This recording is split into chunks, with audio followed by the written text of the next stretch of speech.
Derbi I javës së 8 u luajt në Tetov mes Teteksit dhe Shkëndijës së Haraqinës, ndeshje kjo e cila përfundoi me fitoren e mysafirëve me rezultat 1-2.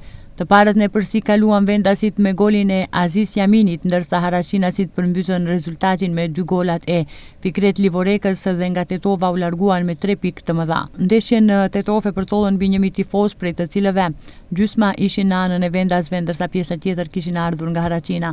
Fitore të sigurt ka shënuar edhe Bregalnica në Shtip kundër Skopjes 2-0.